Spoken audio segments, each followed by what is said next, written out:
السلام عليكم ورحمة الله وبركاته. طلابنا حبايبنا دفعة ثالثة ثانوي، أهلا بيكم في الفيديو الثاني من الملتقى الطلابي الجميل بتاعنا. النهارده بقى جبنا لكم ب5 طلاب، مش 4. المرة اللي فاتت كنا 4، النهارده بقى 5. جبنا واحد من بتوع المرة اللي فاتت وزودنا على 4 جداد، عشان يعني انتوا عارفين برضه احنا لازم كل شوية نجيب طلاب جدد، نعمل خيالة جديدة، نعمل شغل جديد، عشان يا باشا تعرفوا ان احنا دايما معاكم وسطكم. طبعا انتوا عارفين كل اللي بيحضر معانا هنا اوائل الدفعة، حتى اينشتاين منهم شوف جاي بيتعلم معانا برضه زي اوائل الدفعة اللي معانا. فانتظروا كل حلقه جديده عشان نعمل شغل جامد جدا جدا جدا. ويلا بينا نبدا الموضوع على طول. احنا يا جماعه في الفيديو اللي فات عرفنا ان منهج الفيزياء الحديثه بيتكلم عن ظواهر على مستوى الذره او دون الذره، يعني حاجات في مستوى الذره او حاجات كمان اقل من مستوى الذره. واخدنا منهم اول ظاهره كانت اسمها ظاهره اشعاع الجسم الاسود. اول حاجه هناخدها النهارده يا جماعه حاجه بعنوان حاجز جهد السطح. ما هو يا جماعه حاجز جهد السطح ده؟ لان ده موضوع مهم جدا جدا. بقول لحضرتك يا باشا حاجز جهد السطح ده عشان تعرفه لازم تبقى فاهم ايه. ان دلوقتي احنا لو معانا ذره في حالتها الطبيعيه بتبقى الالكترونات موجوده في مستوى الطاقه بتاعها. حلو. الذره دي يا باشا عشان الالكترونات دي تنتقل من مستوى الطاقه الاقل لمستوى الطاقه الاعلى لازم تكتسب طاقه. لما تدينا شويه طاقه هتصار فتنتقل لمستوى طاقه اعلى. هل بتفضل قاعده فوق؟ لا طبعا، بتنزل بعد شويه. بتنزل ليه؟ قال لك بسبب ده، بسبب حاجز جهد السطح. طب ما هو حاجز جهد السطح؟ قال لك حاجز جهد السطح هو قوه تجاذب تجذب الالكترون. طب وبعدين بتعمل ايه؟ قال لك يا سيدي وتمنعه من مغادره سطح المعدن. يعني من الاخر لو حضرتك يا باشا عندك معدن، فانت عشان الالكترون ده يغادر سطح المعدن قال لك في حاجه كبيره قوي بتقابله اللي هو اسمه حاجز جهد السطح. قوه تجاذب بتجذب الالكترون لتحت وتمنعه من مغادره سطح المعدن. لو اعتبرنا ده سطح المعدن فهو ده اسمه حاجز جهد السطح. قوه تجاذب بتجذب الالكترون لتحت وتمنعه من مغادره سطح المعدن. قال لك يا سيدي وللتغلب عليه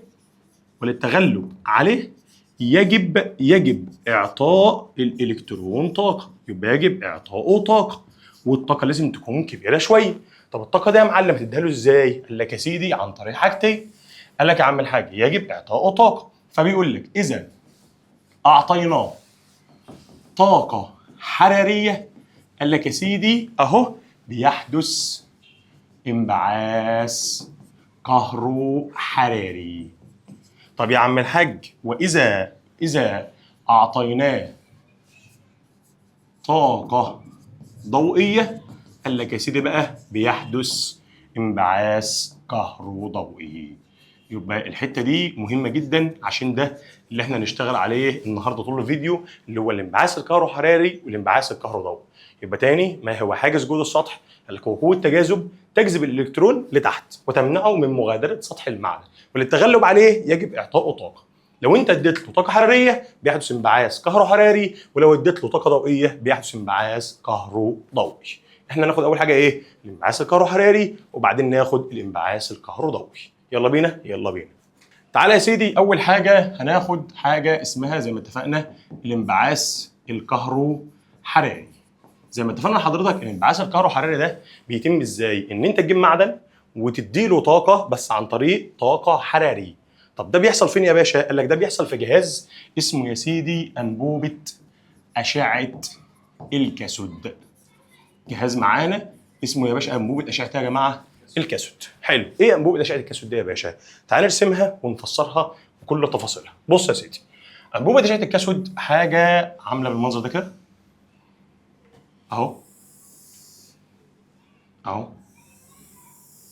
دي يا باشا اسمها انبوبه اشعه الكاثود. حلو الكلام كده. اول حاجه في انبوبه اشعه الكاثود عباره عن ايه؟ قال لك بص، اول حاجه يا جماعه بنجيب حاجه اسمها انبوبه مفرغه من الهواء او تحت ضغط منخفض. ليه هي مفرغه من الهواء او تحت ضغط منخفض؟ هنعرف في اخر حته فيه. حلو. طب وبعدين؟ قال لك يا سيدي بنحط جواها اول حاجه المعدن بتاعنا، مش احنا اصلا عايزين نعمل انبعاث كهروحراري؟ ده بيحصل لمين؟ للمعدن. والمعدن ده يا جماعه بنوصله بفتيله بنسميها فتيله تسخين. يبقى دي يا باشا اسمها ايه؟ دي اسمها فتيله تسخين. حلو قوي. طب وده مين ده يا جدعان؟ ده المعدن. المعدن ده بيطلقوا عليه اسم الكاثود، وممكن نقول عليه ان هو مصدر الالكترونات. حلو الكلام، حلو الكلام جدا. يبقى ده اول حاجه المعدن. طب هي فتيله التسخين دي اللي هي ايه؟ اللي هي عباره عن فيشه. فيشه انت بتحطها في الكهرباء، فاول ما بتحطها في الكهرباء بتعمل ايه؟ بتسخن المعدن، يعني بتدي له ايه؟ طاقه حراريه، فبيحدث ايه يا معلم؟ انبعاث كهروحراري، يعني من الاخر هتطلع منه ايه؟ الكترونات. يبقى من الاخر يا باشا هيبدا ينبعث من هنا يا سيدي الكترونات. فاهم الكلام؟ الالكترونات دي اول ما تطلع يا سيدي بنعمل ايه بقى؟ قال لك بنقابلها بحاجه بيسموها الشبكه. هي مش شبكه، هي اسمها بس الشبكه. طب الشبكه ده يا عم الحاج مهمتها ايه؟ قال لك تعالى بقى اقول لك. قال لك نسيت الحاجه، انت قلت لي حاجه اسمها ايه؟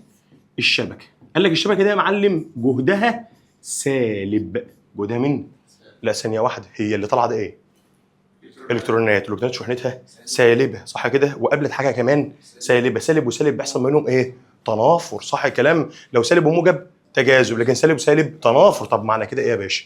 الالكترونات وهي رايحه هتعمل تنافر مع مين؟ مع الشبكه. ده المفروض ترجع لورا. قال لك لا، ما هي بتبقى طالعه يا معلم بطاقه حركه كبيره قوي الشبكه، وهي رايحه لها كده الالكترونات.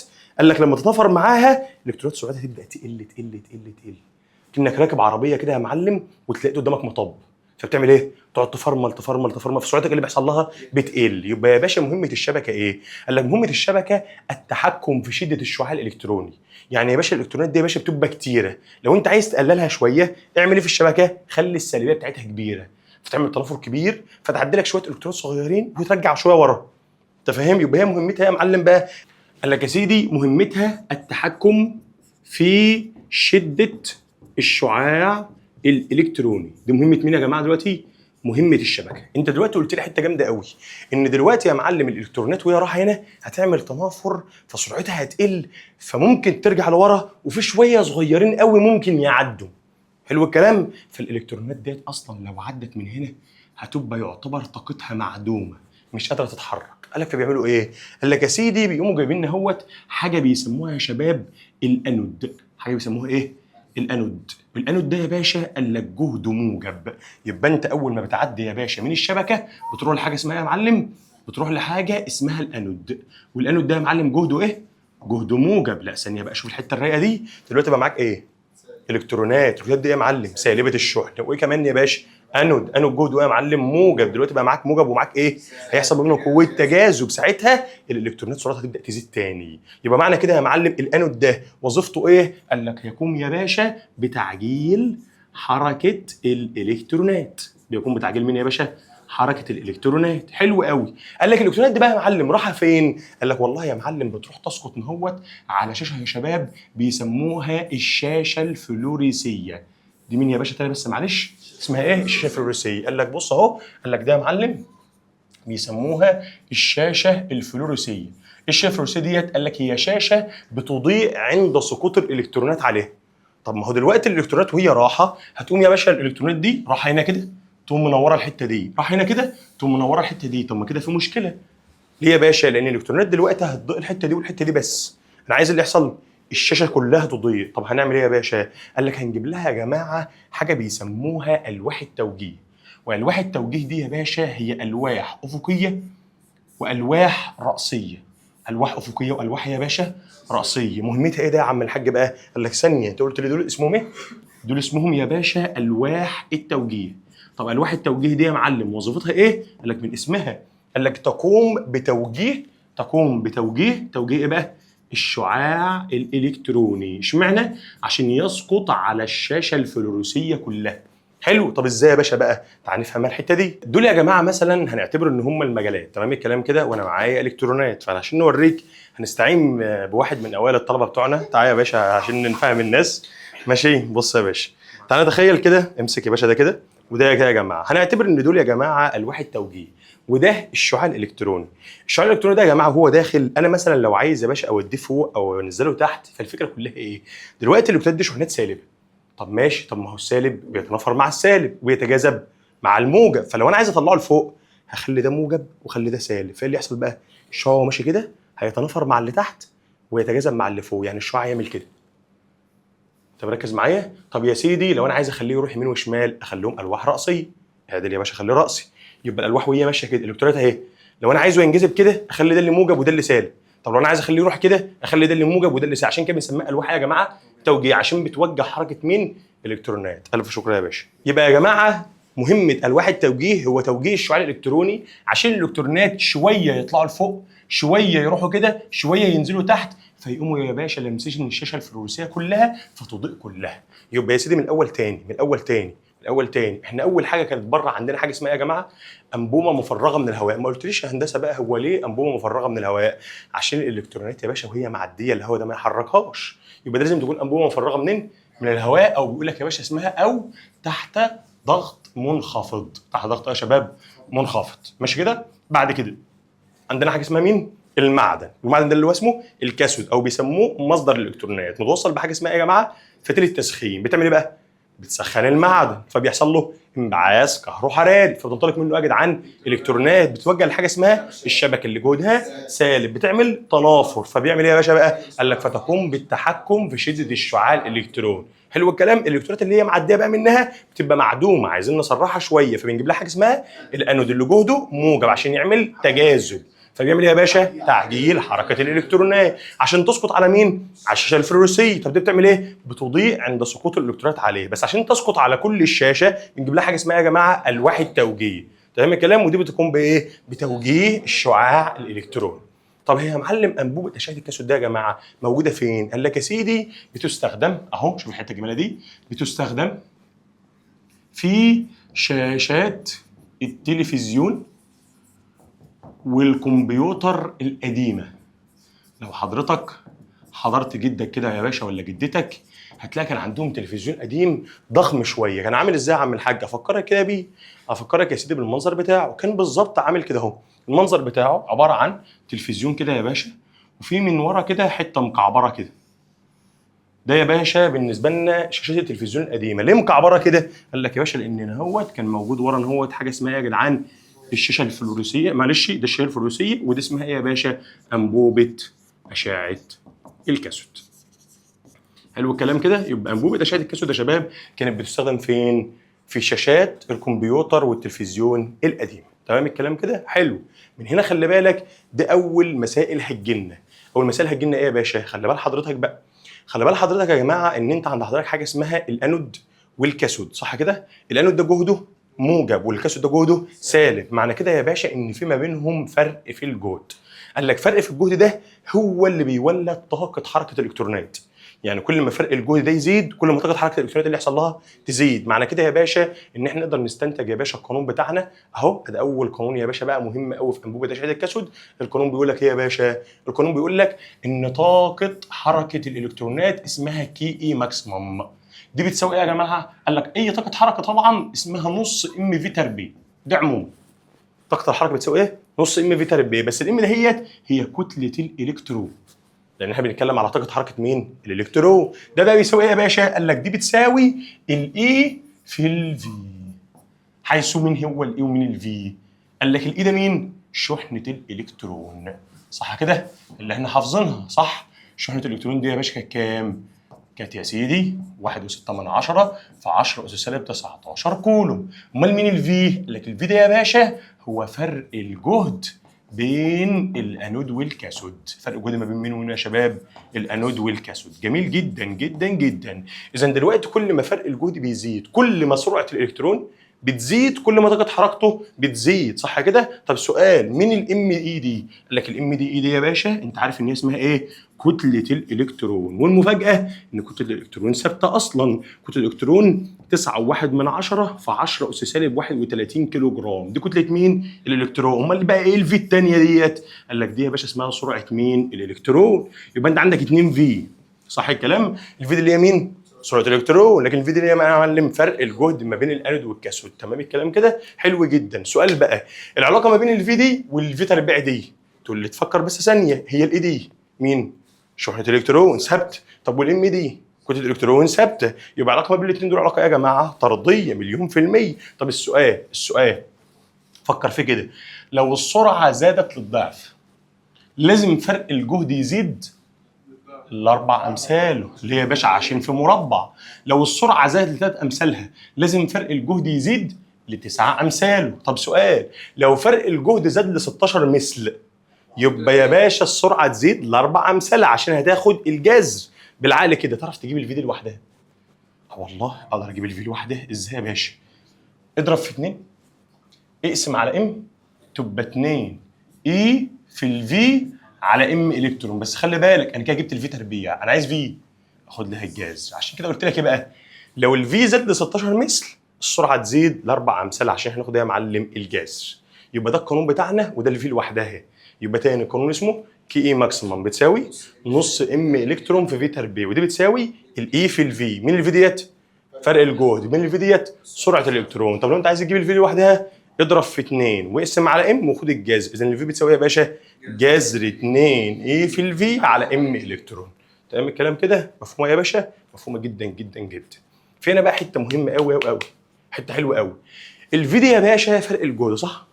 فرق الجهد. والكي مثلا ده ايه؟ طاقه حركه. فالطاقه حركه وحدتها بالجول، والفي دي يا باشا وحدتها بالفولت. فبيقول لحضرتك لو انت عايز تحول من فولت لجول اضرب في اي. مين اي دي؟ شحنه الالكترون. ده جميله موت. اذا دلوقتي انت معاك يا باشا تحويله رايقه موت. بيقول لك ايه يا باشا؟ لو عايزين يا باشا نحول من الكترون فولت لجول، تمام؟ قال لك هنضرب في مين؟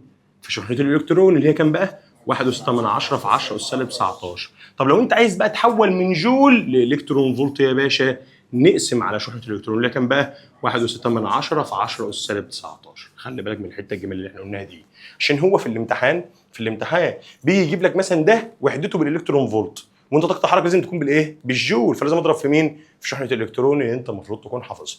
وده كده القانون بتاع انبوبه اشعه الكاثود. وده كده يا معلم التطبيق على اول ظاهره اللي احنا اخدناها النهارده اللي اسمها ظاهره الانبعاث الكهروحراري. تاني بقى اسمه ايه يا معلم؟ الكهروضوء. تيجي نشوفه؟ يلا بينا. بص يا عم الحاج، احنا بقى يا سيدي تاني حاجه هناخدها النهارده حاجه بيسموها يا جماعه الانبعاث اللي هو اسمه ايه؟ الكهروضوئي. بس هو له اسم تاني بيسموه اصلا الظاهره الكهروضوئيه. تخيل الظاهره يا جماعه الكهروضوئيه دي يا باشا اينشتاين اخذ عليها جائزه نوبل، وما اخدش لا عن النسبيه ولا على اي حاجه من الحاجات اللي هي انت بتسمعها عن اينشتاين دي. فعشان كده بقول لك الحته دي مهمه قوي قوي قوي. الظاهره الكهروضوئيه ده يا جماعه احنا اتفقنا اصلا جت منين؟ احنا كان عندنا حاجه اسمها ايه؟ حاجز جهود السطح، قوه تجاذب تجذب الالكترون وتمنعه من مغادره سطح المعدن. عشان اخليه يغادر سطح المعدن لازم اديله طاقه. احنا بقى هنديله هنا ايه؟ طاقه ضوئيه. تمام الكلام كده؟ فيحصل له ايه يا معلم؟ انبعاث كهروضوئي. يعني ايه طاقه ضوئيه؟ يعني هنسلط على ضوء. يعني من الاخر المنظر عباره عن ايه؟ عباره عن يا سيدي ان انا يا عم الحاج دلوقتي معايا الكترون وانا عايز اخليه يغادر سطح مين يا شباب؟ المعدن. فهعمل ايه؟ هسلط عليه يا باشا ضوء. والضوء ده يا باشا انت لو اخدت معانا الحصه اللي فاتت اتفقنا ان هو بيتكون من شويه فوتونات. يعني انا من الاخر هسقط عليه ايه؟ فوتونات. فالمفروض الالكترون ده يحصل له ينبعث. ده اللي انا يا سيدي عايزين نفسره. حلو الكلام؟ حلو الكلام. احنا عارفين ان احنا عندنا نوعين من العلماء، علماء فيزياء كلاسيكيه وعلماء فيزياء حديثه. علماء الفيزياء الكلاسيكيه وعلماء الفيزياء الحديثه انقسموا في الحوار ده جامد جدا جدا جدا. ازاي يا باشا؟ تعال اقول لك. قال لك يا سيدي علماء الفيزياء الكلاسيكيه اهو ماشي. قالوا ايه يا جماعه؟ قالوا يا جماعه بكل بساطه كده علماء الفيزياء الكلاسيكيه قالوا ان لو جبت معدن وسلطت عليه شويه ضوء هيحصل انبعاث على طول. ايه ده؟ اي ضوء؟ اي ضوء. طب يا عم الحاج افرض ما حصلش انبعاث، زود مده تسليط الضوء. يعني بدل ما انت مسلطه دقيقه خليه دقيقتين. ما نفعش خليه ربع ساعه. ما نفعش خليه ساعه. ما ينفعش خليه 3 ساعات 4 ساعات يومين 3. بتوع علماء الفيزياء الحديثه هم ما بيقتنعوش بالكلام ده، لازم يقتنعوا يا باشا بتجارب. فايه؟ فجابوا يا سيدي معدن وسلطوا على ضوء فجاه انبعث الكترونات. تمام الكلام؟ طب جابوا يا باشا معدن تاني ما انبعثش الكترونات. فضلوا يومين 3 4 ما انبعثش الكترونات. قال يبقى اكيد تفسير علماء الفيزياء الكلاسيكيه ده غلط جدا. يبقى يا سيدي علماء الفيزياء الكلاسيكيه كانوا بيقولوا ان سبب يا سيدي انبعاث سبب انبعاث الكترونات من سطح المعدن، سبب انبعاث الكترونات من سطح المعدن هو تسليط ضوء ذو شده عاليه. جيب لي يا باشا ضوء شدته عاليه وسلطه على معدن يا باشا هيقوم يا سيدي يتحرر. طب يا عم الحاج اذا لم تتحرر الالكترونات هنعمل ايه يا باشا؟ قال لك يا سيدي بنزود مده تسليط الضوء. بنزود من ايه يا باشا؟ مده تسليط الضوء. حلو الكلام كده؟ وطبعا الكلام ده كله كان غلط كبير جدا جدا جدا جدا. حلو الكلام؟ ماشي يا باشا. طب ايه الصح بقى؟ تعال نقول لك. زي ما قلت لحضرتك يا باشا، حصل انقسام كبير ما بين علماء الفيزياء الكلاسيكيه وعلماء الفيزياء الايه؟ الحديثه. العلماء بتوع الفيزياء الكلاسيكيه كان كلامهم كله غلط، بس علماء الفيزياء الحديثه ما قدروش يعملوا اي حاجه ويفسروا الكلام اللي هم قالوه. طب يا عم الحاج هنفسر ازاي؟ قاموا جايبين واحد يعمل لهم قعده وجابوا كبير ليهم وقال لك يحكم ما بيننا. جابوا مين طبعا؟ اينشتاين. صح الكلام كده. اينشتاين جه يا باشا قال لهم ايه؟ قال لهم بصوا يا جماعه، تعالوا بصوا اقول لكم جميل قوي. قال لك يا باشا تفسير اينشتاين للظاهره الكهروضوئيه. الظاهره مين يا باشا؟ الكهروضوئيه. هديك مثال بسيط خالص خالص خالص. انت يا عم الحاج دلوقتي وليكن مثلا انت نجحت في الثانويه العامه، رحت للحاج قلت له يا حاج انا عايز اجيب موبايل نضيف بقى، خلاص بقى انا كده نجحت وجبت مجموع وروقت على نفسي. تمام الكلام. هتجيب ايه؟ انا عايز موبايل ايفون 17 بقى، اصدار بقى السنه ده خلاص بقى. كام يا عم الحاج ايفون 17؟ قال له يا حاج والله بص انا مش هعمل عليك ومش هجيب البرو ماكس، انا هجيب العادي يعني 256 512 ولا حاجه. كام يا عم الحاج؟ قلت له 50000 جنيه. طبعا الحاج خد الكلمه في اتصدم. تمام الكلام. تعال نتخيل كده، الحاج دلوقتي يا باشا لو قام مديلك 40000 جنيه، هتعمل انت حضرتك؟ مش هتعرف تشتري موبايل، صح كده؟ طب لو ادالك 50000 جنيه، ده انت هتشتري موبايل زي الفل يا باشا وتحمد ربنا وانت كده 100 100 وزي الفل، صح الكلام؟ طب لو ادالك بقى مثلا 55000 جنيه، ده انت خلاص بقى هتدلع بقى، هتجيب يا باشا الموبايل وسكرينات يا باشا وحوارات بقى، خلاص ان انت هتروق على نفسك بقى، صح الكلام؟ هو بالظبط قال لهم الحوار كده. قال لهم يا جماعه بقى، اينشتاين قال لهم يا جماعه والله لكل معدن قال لك يا سيدي طاقه تسمى دله الشغل للمعدن. دالة الشغل لمين يا باشا؟ للمعدن. ودي بنسميها اي دبليو. طب ما هي الاي دبليو دي يا باشا؟ ايه هي الاي دبليو؟ ايه هي دالة الشغل للمعدن دي؟ قال لهم هي اقل طاقة تكفي لتحرير الالكترون من سطح المعدن. يعني دي من الاخر اقل حاجة تديها للمعدن عشان يحرر الالكترونات. يعني المعدن ده لو محتاج 50000 ما ينفعش تديله 40. اقل حاجه تديله كام؟ 50. طب لو اديته اكتر من 50 ده خلاص ده هيتدلع بقى، ما ده اللي احنا بنتكلم عليه. يبقى الاي دبليو دي يا باشا هي اقل طاقه تكفي لتحرير الالكترون من سطح مين يا باشا؟ المعدن. قالوا له طب ودي بتساوي ايه يا جماعه؟ قال لهم بصوا الاي دبليو دي يا جماعه بتساوي حاجه اسمها اتش في نيو سي. اتش ده اللي هو مين؟ ثابت بلانك اللي احنا خدناه في المره اللي فاتت. طب مين النيو سي؟ قال لهم النيو سي ده يا شباب هو التردد الحرج.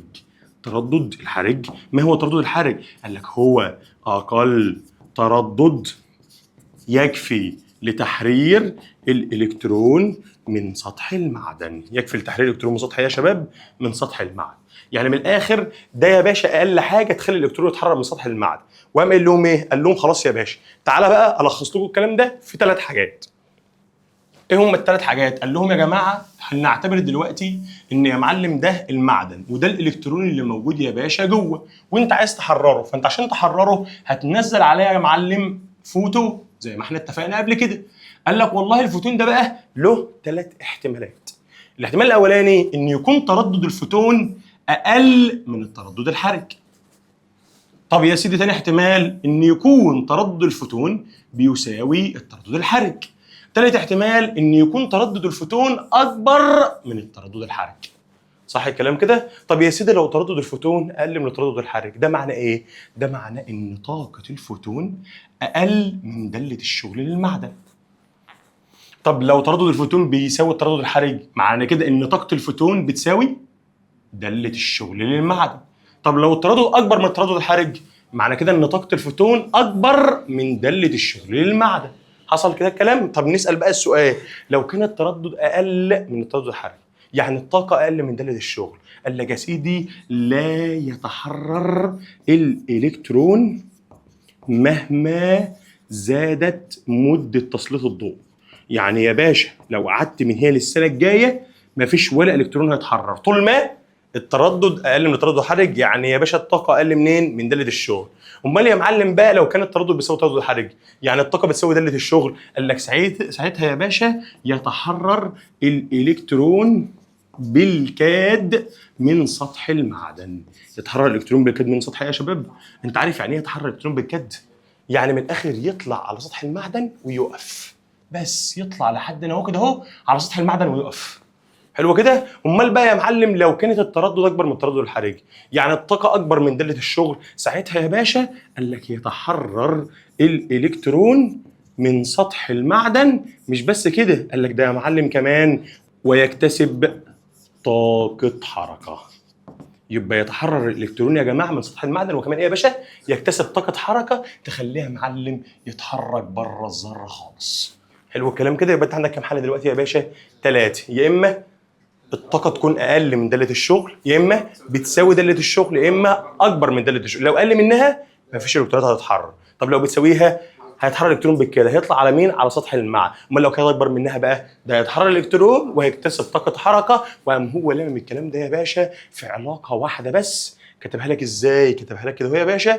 قال لك ايه؟ قال لك يا سيدي ان الاي بتساوي اي دبليو زائد الكي اي ماكسيموم. تعال نفسر. ما هي الاي؟ قال لك طاقه الفوتون. مين الاي دبليو؟ داله الشغل للمعدن. مين الكي ماكسيمم؟ طاقه حركه الالكترون. تاني كده تاني كده، مين دي يا باشا؟ دي مين؟ دي طاقه الفوتون الساقط. انت مركز؟ طب مين ده يا معلم؟ دي داله الشغل للمعدن. حلو. طب مين ده يا باشا؟ طاقه حركه الالكترون. طاقه حركه مين؟ الالكترون. فبالعقل كده، بالعقل لو داله الشغل للمعدن 50 وده 40، تعرف تجيب الكي؟ تقول لي 40 ناقص 50 هيطلع سالب 10. ايه ده؟ هو في حاجه اسمها سالب 10؟ طاقه حركه بالسالب ما ينفعش طبعا، صح؟ طب لو كانت دي ب 50 وده ب 50، ده هيبقى بصفر. يعني كده الالكترون هيتحرر بس ما فيش طاقه حركه. افرض دي كانت 55، 55 ناقص 50 تديني كام؟ 5. كده في طاقه حركه، كده الالكترون هيتحرر وهيكتسب طاقه حركه كمان. طب السؤال، طاقه الفوتون دي كانت بتساوي ايه؟ قال لك طاقه الفوتون دي يا باشا كانت بتساوي اتش في نيو. حصل؟ طب يا باشا الاي دبليو بتساوي اتش في نيو سي. طب طاقه الحركه بتساوي نص ام الكترون في في تربيع. حصل الكلام كده؟ طب سؤال، هو مش النيو ده كان لها قانون؟ النيو دي كانت بتساوي سي على لامدا. اذا القانون يا باشا ده ممكن اكتبه اتش في سي على لامدا. طب ده هكتبها ازاي بقى؟ قال لك اتش في سي على لامدا سي زائد برضه نص ام الكترون في في تربيع. واحد هنا بقى يطلع يقول لي حته جميله قوي، من اللامدا سي دي يا باشا؟ هو مش النيو سي كان اسمه التردد الحرج؟ يبقى اللامدا سي دي يا باشا اسمه ايه؟ قال لك الطول الموجي الحرج. طب ما هو الطول الموجي الحرج؟ قال لك يا سيدي هو اكبر طول موجي يكفي لتحرير الالكترون من سطح المعدن. خلي بالك من الكلمه اللي قلتها في الاول دي. انا قلت ايه؟ اكبر طول موجي. هو كان التردد الحركي اسمه ايه؟ اقل تردد. ليه هنا قلت اكبر؟ عشان علاقه عكسيه ما بين التردد والطول الموجي. يبقى لو التردد الحرج هو اقل تردد، يبقى الطول الموجي هو اكبر طول موجي. يبقى الطول الموجي الحرج هو اكبر طول موجي يكفي لتحرير الالكترون من سطح ايه؟ المعدن. يبقى كده يا سيدي انت عندك اداه علاقه، اداه الثانيه، اداه الثالثه. تفتكر هتستخدم الثلاث علاقات دول امتى؟ على حسب المعطيات. يعني لو مديلك الاي دبليو هشتغل على العلاقه الاولانيه، لو مديلك النيو سي هشتغل على العلاقه الثانيه، لو مديك اللمضه هشتغل على العلاقه الثالثه. يبقى هو على حسب يا باشا ما هيديلك في المعطيات هتبدا تحل. العلاقات دي بقى يا معلم الراجل ادالك عليها رسمه بيانيه مهمه قوي وعليها نص مسائل الدرس. العلاقه البيانيه هكتبها لك. انت قلت لي يا سيدي دلوقتي ان العلاقه بتاعتنا اسمها اي بتساوي اي دبليو زائد ايه يا جماعه؟ الكي ماكسيمم. تعرف تجيب لي الكي ماكسيمم لوحدها؟ طبعا هودي الاي دبليو الناحيه الثانيه. فيبقى الكي ماكسيمم يا باشا، الكي ماكسيمم لو انت عايزها لوحدها هتساوي اي ناقص اي دبليو. تمام؟ اللي هو من الاخر فرق الطاقتين، او ممكن تسميها دلتا اي، بس مش ده اللي انا عايزه. انا عايز افك الاي. مش انت قايل لي يا باشا ده كي ماكسيمم؟ الاي دي كانت بتساوي يا جماعه؟ قال لك اتش في نيو ناقص اي دبليو. سيبها. تمام الكلام؟ ليه بقى؟ عشان عايزك ترسم علاقه بيانيه ما بين الاثنين دول، ما بين الكي ماكسيمم والنيو. طب ارسمها ازاي دي؟ تعالى يا باشا، تعالى نرسم علاقه بيانيه ما بين الاثنين دول اللي هم مين ومين يا سيدي؟ ما بين الكي اي ماكسيمم وما بين يا باشا النيو اللي هو التردد. قال لك العلاقه هتبقى عامله ازاي؟ تعالى افهمك. حضرتك يا باشا ايام زمان اخدت علاقه خط مستقيم كان اسمها ص بتساوي م س زائد ج، بس انا كاتبها بس بالانجليزي بس عشان تظبط مع البتاع دي. ص بتساوي ايه؟ م س زائد ج. دي كان اسمها علاقه خط مستقيم ما بين مين ومين؟ ما بين الصاد والسين. معامل السين كان اسمه الميل، والرقم اللي لوحده اسمه الجزء المقطوع من محور الصادات. يبقى الرقم اللي قدام السين ده اسمه ايه؟ الميل. طب والجيم ده اللي هو مين؟ الجزء المطلوب من محور الصدى. كده انت يا باشا مركز معايا. حلو كده. انت عايز علاقه ما بين مين ومين؟ ما بين الكي ماكسيمم وما بين النيو. اعتبر انه ده الصاد وده السي، يبقى الكي ماكسيمم ده الصاد والنيو ده اللي هو السي. يبقى كده فين الميل؟ الاتش اللي هو مين ده؟ ثابت بلانك. ومين الجزء المطلوب من محور الصادات؟ السالب اي دبليو. يعني كده هي تقطع محور الصادات في جزء موجب ولا جزء سالب؟ سالب. والميل بتاعها موجب ولا سالب؟ موجب، لان ثابت بلانك انت حافظ قيمته 6625 من 1000 10 والسالب 34. يعني مالها كده رسمه تبقى عامله ازاي؟ هتبقى عامله كده يا رايق اهي يا باشا. هتقطع محور الصادات عند سالب اي دبليو. مش ده اللي احنا قلناه؟ ده الجزء المطلوب محور مين يا جدعان؟ الصادات. والميل هنا الاسلوب هنا هيساوي الاتش. مين الاتش ده يا معلم؟ اللي هو ثابت بلانك. عارف اروق حاجه بقى؟ الرقم ده اهو. عارف ده مين؟ ده التردد الحرجي بيه. خلي بالك العلاقه دي بتفصل لك كل اللي احنا قلناه النهارده. بيقول لك اهو ان لو كان التردد اقل من التردد الحرج مش هيبقى فيه طاقه حركه. طب عند التردد الحرج طاقه الحركه بتكون بصفر. طب لو كان التردد اكبر من التردد الحرج طاقه الحركه بتبدا اللي يحصل لها تزيد بالموجب. شايف المنظر عامل ازاي؟ فالراجل في الامتحان اول ما بيديك الرسمه دي، اول ما يديلك الرسمه بتبص على رقمين. عارف هم رقمين بتبص عليهم؟ الرقم ده والرقم ده. ده من ده يا باشا؟ ده السالب اي دبليو. وده الرقم من ده؟ ده النيو سي، عشان تعرف تحل في المساله وتقوم كاتب القانون بتاعك وتبدا تعوض. اهم حاجه اول ما تبص الرسمه بص على الرقمين دول، اعرف دول مين وبعد كده عوض في العلاقه بتاعتك يا باشا زي ما انت عايز. حلو الكلام كده؟ مركزين معايا كده؟ احنا يا معلم دلوقتي نقدر نقول لك علماء الفيزياء الكلاسيكيه بقى وصلوا لايه في الاخر، وعلماء الفيزياء الحديثه وصلوا لايه في الاخر. تعالى كده نقول. قال لك يا سيدي المقارنه. ادي يا عم الحاج مقارنه ما بين مين ومين يا جماعه؟ المقارنه ما بين علماء مين؟ علماء الفيزياء الكلاسيكيه. طب ودول يا باشا مين؟ علماء مين ده يا عم الحاج؟ قال لك علماء الفيزياء الحديثه. اهو دول قالوا ايه يا باشا ودول قالوا ايه؟ قال لك يا سيدي اول حاجه ماشي وجه المقارنه. اول وجه مقارنه ما هو سبب تحرر الالكترون من سطح المعدن؟ ايه هو سبب تحرر الالكترون من سطح المعدن يا بيه؟ قال لك والله بتوع الفيزياء الكلاسيكيه قالوا ايه، بتوع الحديثه قالوا ايه؟ قال لك يا سيدي ده سببه تسليط ضوء ذو شده عاليه. ذو شده يا باشا، ذو شده عاليه. لكن ده يا معلم قال لك لا مش شدته عاليه. قال لك اهم حاجه لازم يكون التردد اكبر من او بيساوي ايه يا شباب؟ التردد الحركي. تمام الكلام كده؟ حلو. طب يا باشا تاني حاجه قال لك يا سيدي ما هو سبب اعطاء الالكترون طاقه حركه؟ ايه هو سبب ان الالكترون ده معلم بيكتسب طاقه يا شباب؟ طاقه حركه. قال لك دول قالوا ايه؟ قالوا يا معلم السبب هنا قال لك يا سيدي شده الضوء، ان الضوء شدته ايه يا جدعان؟ عاليه. تمام الكلام؟ قال لك دول لا. قال لك يا سيدي لا، لازم يكون يا باشا التردد اكبر منين؟ من التردد الحرج عشان يكتسب طاقه حركه. حلو الكلام كده؟ طب يا سيدي اذا لم ينبعث الكترونات بيقول لك اهو مده تسليط الضوء. قال لك ده يا معلم علماء الفيزياء الكلاسيكيه قالوا ايه؟ قالوا يا باشا اذا لم تتحرر الكترونات اللي يحصل؟ قال لك يا سيدي نزود مده تسليط الضوء.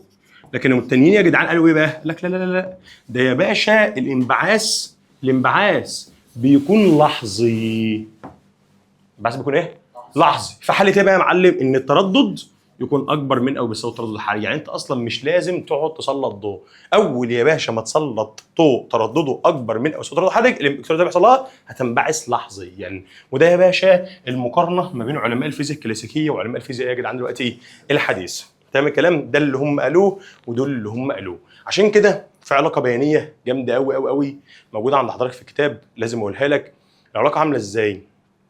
بقول لك يا عم الحاج المنظر عامل كده. بيجي يقول لك ازاي؟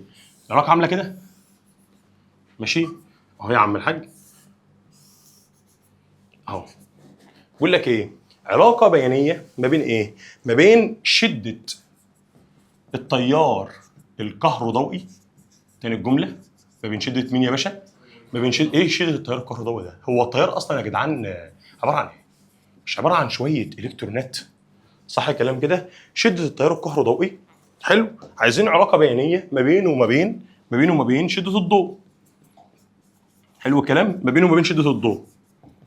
ماشي يا باشا كده. قال لك ايه اللي بيحصل بقى يا باشا؟ قال لك والله ممكن تبقى العلاقه كده اهو، وممكن تبقى العلاقه كده اهو. ايه ده؟ يعني ممكن تكون بصفر، ممكن تكون طرديه. ازاي بقى تكون صفر؟ قال لك لو كان التردد اقل من التردد الحرج. لو التردد اقل من التردد الحرج مفيش يا باشا انبعاث الكترونات، مفيش تيار كهربائي اصلا. لكن يا باشا لو كان التردد اكبر من التردد الحرج، كل ما هتزود شده الضوء كل ما شده التيار الكهربائي اللي هيحصل لها هتزيد. تمام الكلام؟ هم بقى استفادوا يا باشا بالكلام ده. تخيل شفت الكلام اللي بيتقال ده اهو، الكلام ده اهو. قال لك يا باشا اينشتاين اخذ عليه اصلا جائزه نوبل.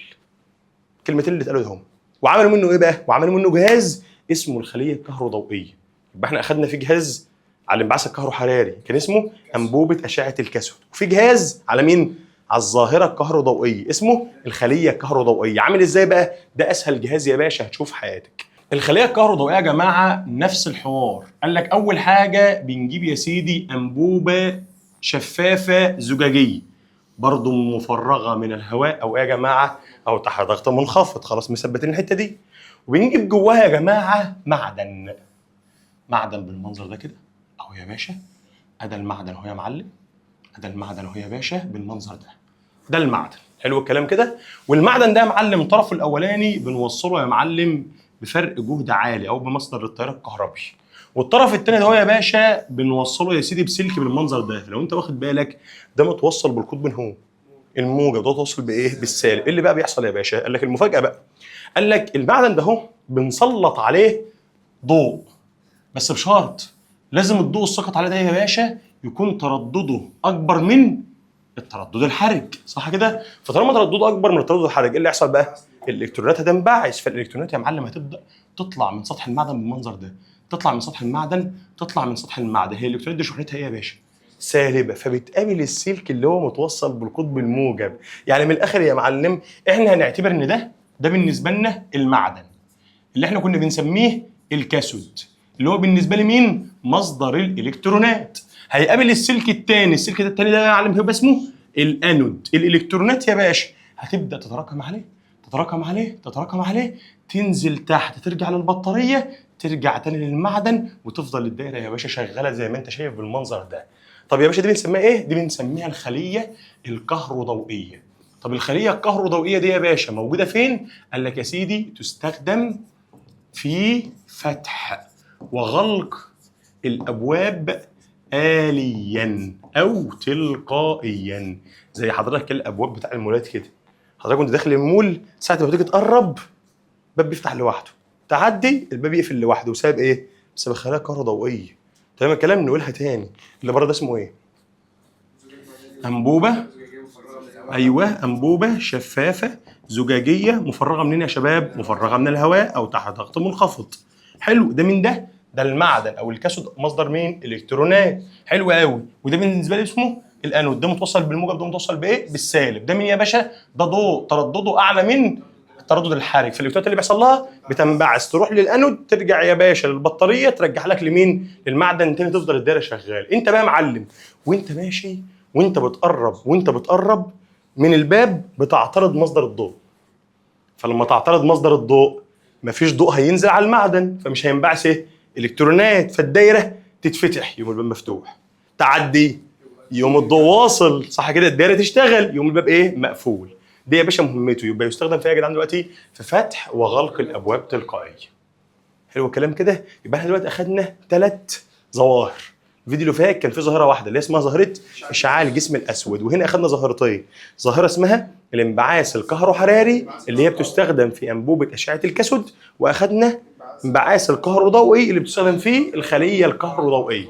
يبقى انت يا باشا اخدت كام حاجه؟ 3 حاجات. وده بالنسبه لي خلاصه الدرس الاولاني. كل ظاهره لازم تفهم الظاهره تفسيرها ايه وبنطبقها فين. ظاهره تفسيرها فين وبنطبقها فين. خلاص الموضوع يا باشا بسيط جدا جدا جدا، والموضوع سهل جدا. حلو الكلام؟ حلو الكلام. كده احنا خلصنا ايه؟ شرح الدرس الاولاني في الباب الخامس. تمام الكلام كده؟ المفروض يا عم الحاج المفروض هناخد كمان ايه يا باشا؟ كمان الدرس الثاني كده الباب الخامس خلص. الباب الخامس ده اللي انت ما تعرفوش ده اطول باب في الفيزياء الحديثه. الباب السادس درس 1، والباب السابع درس 1. يعني انت لو خلصت الباب الخامس بتحس ان انت اصلا خلصت نص الفيزياء الحديثه. فاهم حاجه بالنسبه لي اصلا الفيزياء الحديثه الباب ده. هو ده اللي بيخليك تظبط الدنيا في الفيزياء الحديثه.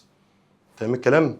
زي ما انتم شفتوا يا جماعه كده احنا يا سيدي خلصنا الفيديو الثاني، وان شاء الله هنكمل معاكم الفيزياء الحديثه كلها في الملتقى الطلابي بتاعنا. استنونا في الفيديوهات اللي جايه عشان نعمل شغل جامد جدا جدا جدا جدا.